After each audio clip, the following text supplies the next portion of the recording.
The movie begins as Cairo Sweet, an 18-year-old girl, narrates what it is to be an adult. She lives alone in her house because her parents, who are lawyers, are permanently abroad. She talks about how she finds an escape in writing and longs to be loved and not feel lonely. She mentions meeting a teacher who is also a writer. Cairo walks into class where Jonathan Miller, a literature teacher, is already in, even though the class won't start for another hour. She tells him that she lives in Lovell Hill, and he is very amazed. He gives her a list of books they will be going through in class, and she tells him she read them all, which amazes him even more. Soon, her friend Winnie joins them, and we learn that this is her second time attending this class. Her stomach growls, and she goes out with Cairo to get some food. After they left, Jonathan checked out the books Cairo brought to class. His friend and colleague Boris gets in and asks what he was reading. The book Jonathan was holding is an erotic fiction, and Boris took it before he started reading it out loud. Jonathan takes the book and goes over to eat the biscuits that Boris made. Boris finds Jonathan's book from Cairo and tells him she is also the only one who checked it out. Back at their house, Beatrice is buried in her work as Jonathan tries to get her attention. He tells her about Cairo and the kind of books she reads. He also lets her know that she has checked out his book from the library, but Beatrice mocks him. She gets a call from Amy, and Jonathan leaves to open some music as she gets angry over the phone. They share a drink as Jonathan starts reciting lines from a book called Under the Roofs of Paris as he kisses her. As they started dancing and making out, Beatrice's phone rang and she had to leave. Boris complains about having a terrible weekend as he and Jonathan are sitting on the court. They looked over to the woods, and Boris told him that there could be ghosts in there, and the plant feeds on the souls of the dead. Cairo walks out of the woods and greets them. Both of them kept asking her questions, and Boris offered her some biscuits before he left, while mocking Jonathan. Jonathan asks if she doesn't get scared walking through the woods all by herself, but she tells him she's the scariest thing in there. As Boris walks into the hallway, Winnie stops him and starts teasing him. He stops and talks to her as she tells him she wants to be in his class, and he can tutor her. Cairo watches them converse from a corner. Winnie tells her that she is seducing Boris and asks if she is jealous in a sing-song voice. Winnie and Cairo are in Cairo's house while she is smoking. Winnie asks where her parents could be at this time, and Cairo tells her even though she doesn't know how long they'll be there. Winnie asks Cairo to let her dress her up, saying she can be both smart and hot. Cairo is writing an essay to get into Yale, and she couldn't answer a question that asks what her greatest achievement is. Winnie tries to help her, but they can't find the right answer. She finally tells her to experience something worth writing about. Cairo asks her if she really is going to sleep with Boris, and Winnie tells her she wants an older man to do it with, as it will be her first time doing it. Winnie tells Cairo that Jonathan looks at her differently from all the other students, but Cairo said she couldn't believe it. In class, Cairo kept looking at Jonathan. He then asks her to see him after school. Boris is in Jonathan's class, asking about Beatrice and the book she's writing. He is invited for dinner, and Jonathan tells him to shower before he comes over. After Boris leaves his class, Jonathan opens the music and starts dancing. He finds Cairo giggling when he turns around. They sit by the couch, and Jonathan asks if she's been to the scroll sessions at Sally Bunny's, a poetry salon in a Victorian village, and tells her to go on the coming weekend. The reason why he wanted to see her was because of the story she wrote about a reluctant spider. Then he recited some lines from the story before they continued to talk about the spider. He then tells her that she is talented and offers her a jump start on the midterm. He assigned her to write a short story in the style of her favorite author. He says that it could help with her portfolio for Yale. Cairo tells Jonathan that she read his book and called it grand and tragic romantic horror. Then she quotes lines from his book. He tells her that was the first thing he wrote,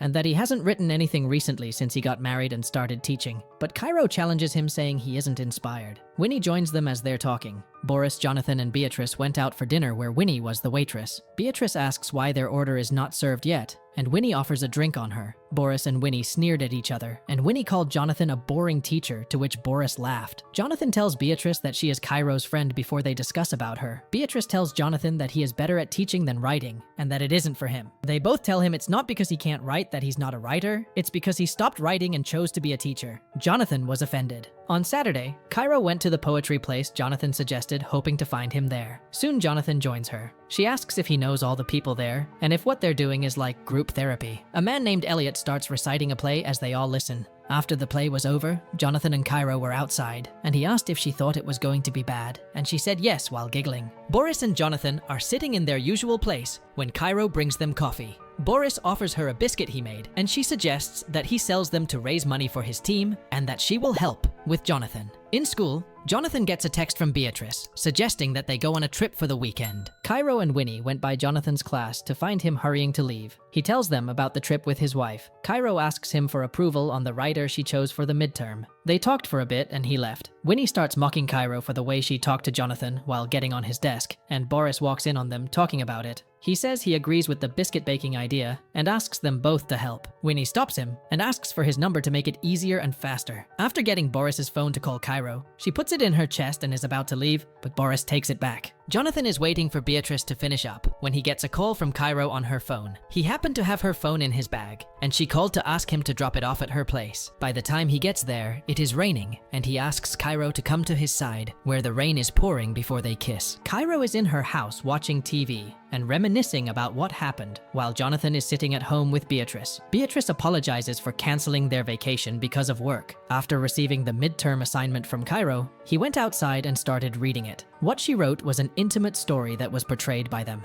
Jonathan starts to please himself while reading the story. On Monday, Cairo waited for Jonathan in his class, and he walked past her after greeting her coldly. He tells her that she needs to choose another author because her story is inappropriate. He asks her why she chose that materials, and she answers him that it's about them. She tries to explain to him that the story is appropriate in different aspects, but he tells her to write a new story with a new author. Cairo tells him to stop talking to her like a stranger and tell her what he means, so he tells her to rewrite it. And if she doesn't, he will have to fail her for the midterm. He tells her he feels foolish and calls her a child. She tells him that his writing is bad and calls him a nobody, impotent, and mediocre while crying, daring him to fail her. Cairo walks out, thinking of heartbreak, and refers to it as a car crash. Cairo went home and drank while crying with Winnie by her side. Jonathan gets home and tells Beatrice he had a bad day, to which she offers him a drink. He tells her about the conversation he had with Cairo and the story she wrote. Beatrice excitedly asks him to show her the story. After reading it, she makes Jonathan say how Cairo described him in the story. Cairo asks Winnie to distract her, and she asks her to text Boris saying she's drunk and what he is doing. Jonathan keeps on reciting the lines from Cairo's story as Beatrice takes his hand and makes him touch her. They stopped making out when they saw Boris knocks and get in.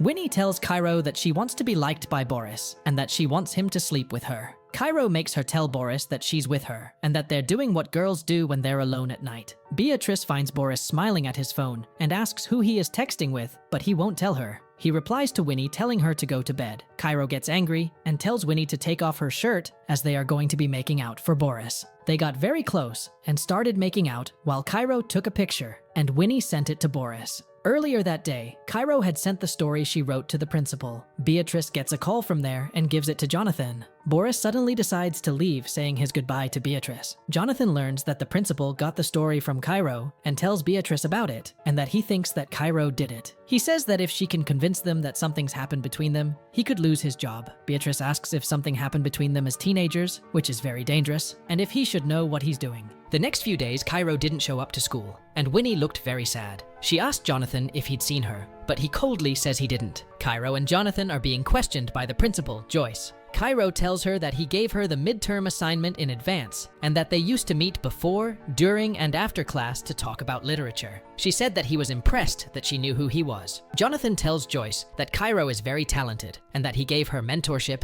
as she is better than the curriculum. Jonathan claims that they know each other as is appropriate for a student and a teacher. He mentioned the time he went to her place to give her phone back and the vacation he and Beatrice were supposed to go on. He said that he didn't touch her and that when she sent the story, he told her it was inappropriate for school. He realized that there was nothing he could say to defend his position. Boris asks Jonathan if he's in love with Cairo before he tells him that he can't identify the line, and that's why he crosses it. Then they into an argument, and Boris leaves. Jonathan confesses to Beatrice that he's suspended, but soon they get into a fight where it escalates and gets personal. Jonathan calls Beatrice an alcoholic, and she tells him he's boring, and that's why she drinks. That was only the beginning of their fight. Winnie goes to see Cairo and asks what she's doing to Jonathan. Cairo tells her that she's testifying against him in front of the school board because he underestimated her. Winnie tells her she will testify against her, but Cairo blackmails her with the evidence she has of her and Boris. Cairo tells her that this is her greatest achievement. The movie ends as Cairo stands on her bed, reading her essay about her and Jonathan, as we see Jonathan losing his job, Boris and Winnie walking past each other as strangers, and finally Cairo finding Jonathan and crying as she sees him in school. Even though she's hurt, she says that she believes what happened has shaped her into something new, a hero, a villain, and a writer.